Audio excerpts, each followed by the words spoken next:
Welcome back to Sports Extra. Like I mentioned at the start of the show, time now for something very special. You know, it's often said that tennis is not just a sport. It's a sport of the mind, and it truly is. And whenever we talk about tennis, then in the world, we see a youth bulge now dominating tennis. You know, be it Emma Raducanu, be it Naomi Osaka, whoever you want to talk about is truly going to take the tennis, I think, world by storm, being the next gen of tennis players. We've got one right here in studios as well. It's been a long time since we talked to him last time, but I'm sure that there's many more things that are coming on his way. Then we're going to be talking about them as well. Tennis prodigy and a champion that he is. Mikaeel Ali Beg, Assalamu alaikum. Assalamu alaikum. How are you, sir? How are you doing? Oh, I'm doing good. How are you? Good to have you, and good to see the Pakistan flag there, right there you. on your jacket. Right, so Mikaeel, what's going on? We've just heard that you're going to be participating in a very, very fantabulous tournament that's coming up.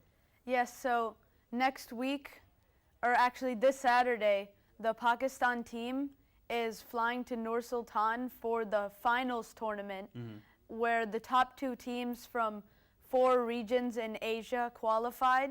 And last time we talked about where we beat India in a thrilling match. So, fun fact, we're actually somehow a higher seed than India because we beat them. So I'm really looking forward for that. Tell us about that game as well. You know, people want to know, because that was a high intensity game. No matter how good you are of a tennis player, whenever you're playing India, the stakes are higher. So how was that game? So in the singles, one of my partners won the first match. And then in the next match, my other partner lost. So then I had to play the doubles with the partner that lost. And we were getting destroyed. Like there was no chance we were going to win. We were down 6-2, 5-0, and match point. And then I just decided to try to get a game. So I just tried to go for a volley, and I made it down the middle between them, and then that gave us a little confidence, and then we just started getting games until, like, out of nowhere it was 5-all, and then they were under pressure and we were not under pressure. Yeah.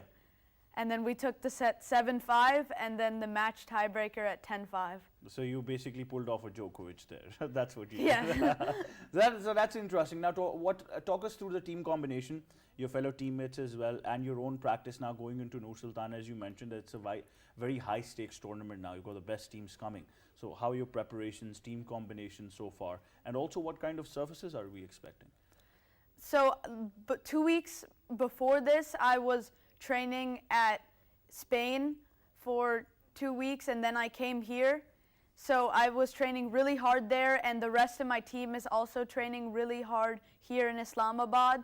And in Nur-Sultan, it's going to be indoor hard court because it's already snowing there. So I'm looking forward to playing on indoors. I haven't played in indoors in a while.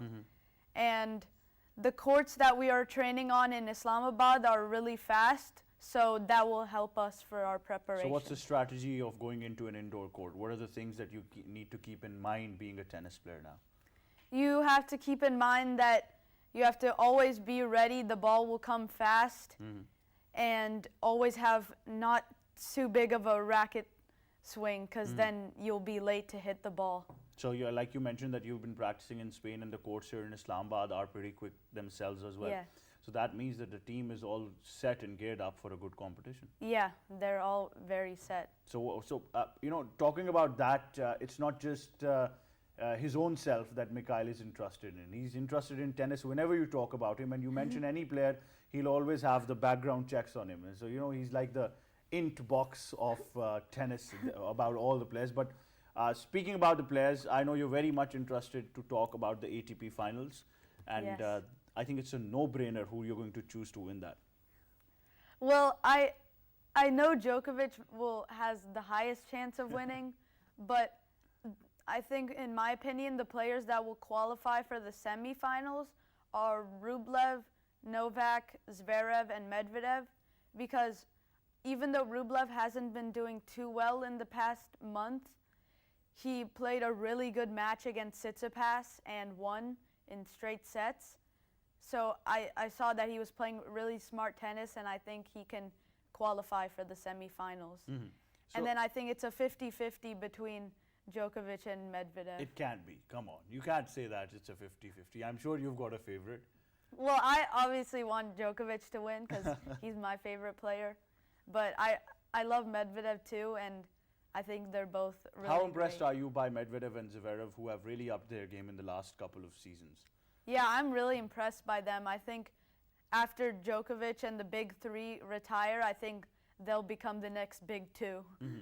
So you see them making a future as well? Yes. What is with this that, when we talk about the greats of tennis, and we've been stuck in that debate of, Federer and Nadal, how long they can continue, and then Djokovic dominating, that's been the talk throughout tennis. But Yeah. immediately we see a storm of youngsters, and when I say youngsters, 19, 20 years old, Emma Raducanu just turned 19, so she was 18 Yeah. at that time, just coming and just taking the tennis world by storm. So how has this happened so quickly?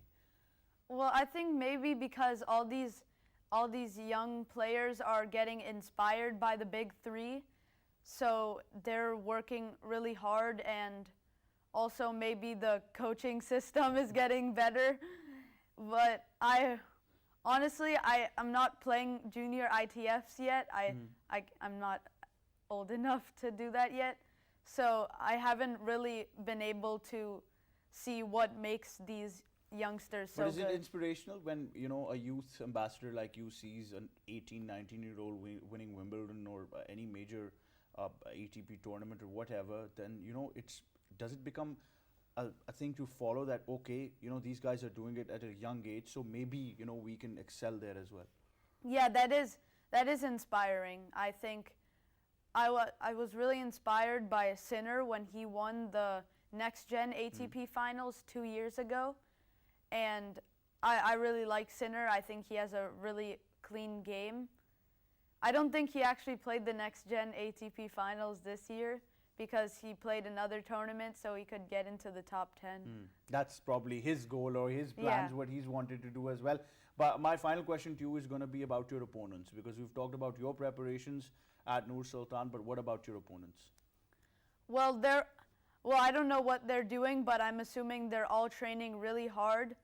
And I don't know all the teams, but I know that Kazakhstan's coming, Uzbekistan, India, Jordan, and Pakistan. Those are the 5 teams I know, but I think there's 4 more teams that are going to be coming. So you've got some good, healthy competition coming from Yes. Central Asian and Asian states as well at the same time. Yes.